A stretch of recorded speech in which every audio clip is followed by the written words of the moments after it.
như kiểu xem vào lễ Hồ Tây cái là lễ cũng xem ghê. Tới.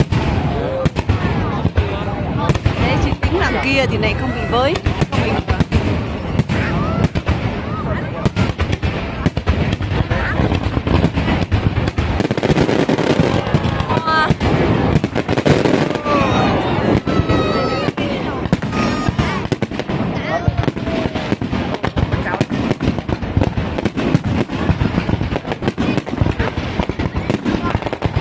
Bây giờ tập thấp, thấp.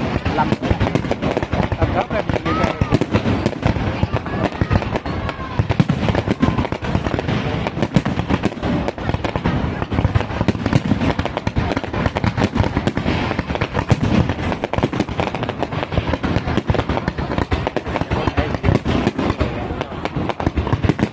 Cái này là cao.